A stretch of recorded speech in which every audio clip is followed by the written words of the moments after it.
So in this question, we are told that Kathy is a repair technician for a phone company. She receives a batch of phone that needs repair, and the number of she has left at the each of the day can be estimated with the equation P, where P is the number of phones left and D is the number of days she has worked that week.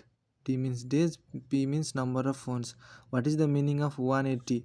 So this is all about understanding the unit. If P means phones, then 180, the unit of 180 should be phone, and 23 times D means phone.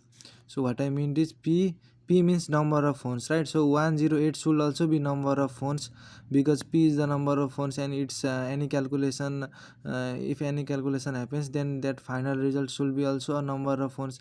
And to be the final result number of phones, 180 should also be the number of phones, and minus 23, and D means days, and 23, the unit of 23 should be P by days. 23 must be 23 phones per day, and D will be cancelled and P will remain, so 23 phone.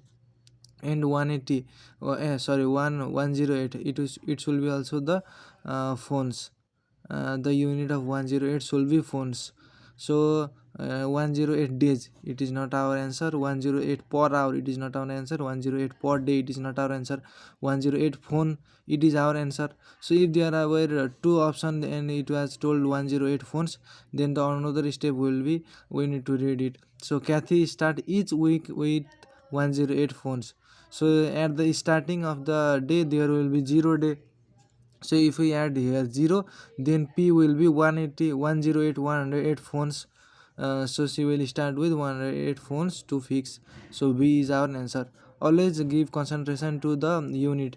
Any addition or subtraction or anything, the final result will be the same as of RHS, same as of LHS.